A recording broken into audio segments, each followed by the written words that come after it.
Tatsumi, whatever you do, don't run. Like, Esdeath is godlike. You do not need to run right now. Run into her arms, if anything.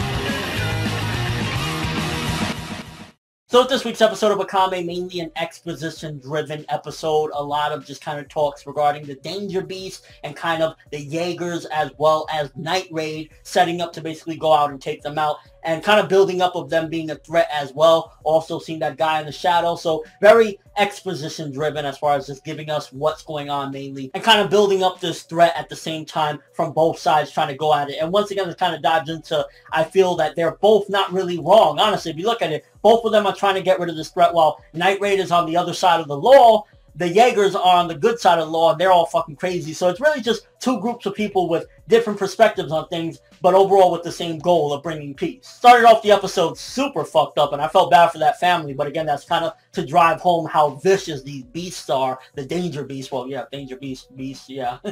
Kind of just driving home that they're really, like, you know, something to be feared of, so to speak, and kind of that's what led to the capital getting word of it and them sending out a hit from Esdeath to get rid of these monsters. So that was mainly to set up that, yeah, even the Jaegers got to get involved now. I love how they play off the irony of Bowles. While he's the most vicious seemingly of the group and he's the most scary looking, he actually has the most normal life out of all of them, having an actual family, a wife and a child. And it just kind of shows that never judge a book by its cover, because the guy looks like you fucking run away from him and he's done some pretty fucked up things, but he has a normal life. Kind of makes you wonder about his wife, though. She's willing to accept that he's done these heinous things. But then again, at the same time, the things that he has done in the past was mainly under orders. So in a sense, it makes him a good soldier, but kind of a fucked up morale. Okay, I actually legitimately LOL'd out loud. Like, I actually had a really good laugh at the whole joke with Tatsumi's fly being open and everything. And it kind of just gives you a little bit more, even if it's in the humorous side, the characterization of Akame, and kind of how much she's willing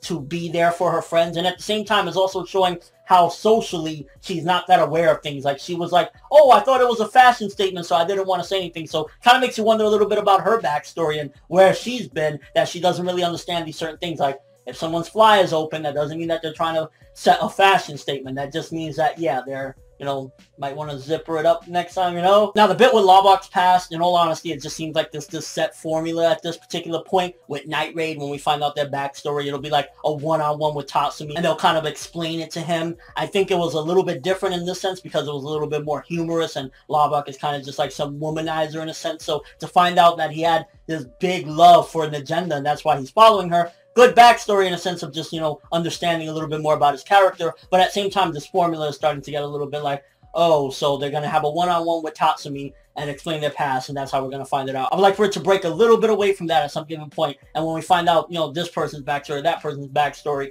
it's in a different way. Although, judging from next week's preview, I'd imagine it's going to be the same thing for Esdeath, even though I'm actually really excited to find out more about her, because as it stands right now, that is hands down my favorite character in all of Akame ga Kill. I mean, she's badass, she has a womanly side to her at the same time, very mysterious, and she's just epic. And speaking of Esdeath, when she found Tatsumi, I was like, good shit as far as progressing that bit, because we've been wanting to see that for a while. Ever since they, you know, split up and he kind of ran away from her, we've been wanting to see yet again them reunite. So to see that, you know, she found him at the end, good progression in that aspect as well. Just overall, it's going to bring some laugh, because at the end of the day, I think that one of the strong suits of Akame is while it could get really serious and we can experience death, the characters do still display a more humanistic nature as far as laughing and jokes and emotions, and that kind of just brings out the characters more, makes them a little more well-rounded instead of just sitting there depressed all the time. And at the same time, while it can be a little bit like, oh, this feels a little bit too anime, it still nonetheless humanizes them. Definitely starting to get a little bit more curious about that guy in the shadows, that every time we see the Danger Beast around, he's there. Like, he's probably the guy behind this, and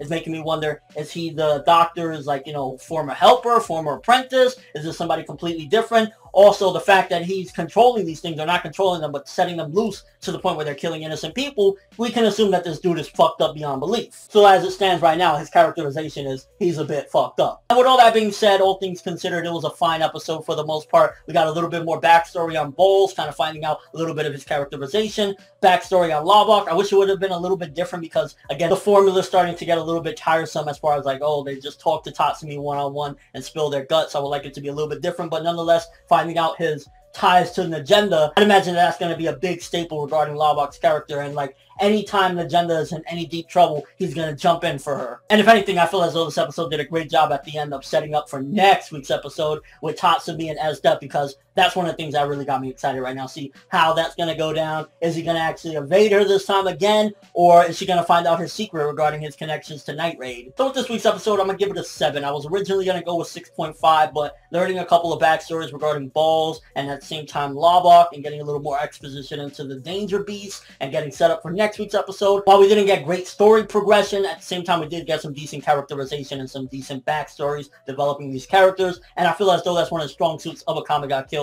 is its characters. It's a very character-driven show, so that was amplifying its strength. But let me know what you guys think. First of all, are you excited for next week with the reunion between Esdeath and Tatsumi? You could definitely see that her heart right now is going doki doki doki doki. And do you think he's going to escape this time, or is he finally going to be man enough and you know? And your overall thoughts of this week's episode. What do you think about Lubbock's reasoning for joining Night Raid and kind of him being from a royal background, at the same time Balls being the most scariest motherfucker out of all the Jaegers and yet having the most normal life? Which in a sense could be a weakness, because if somebody found out about his family or even one of the members of the Jaegers want to betray him, they can fuck him over really badly. Hey, your overall thoughts of this week's episode. Again, good episode. I was going to go with 6.5, but I think 7 served it better, mainly because of the characterization of some of these characters and getting to learn a little bit more about them. At the same time, the exposition of the Danger Beast and the surrounding dangers that are coming. But that's all I have for this review. Thanks for watching. Hope you enjoyed. If you liked anything I had to say or enjoyed the video, drop me a like. I'd greatly appreciate it. And if you haven't subscribed, if you could do so as well, that would be awesome. I'm ForneverWorld, and as always, people,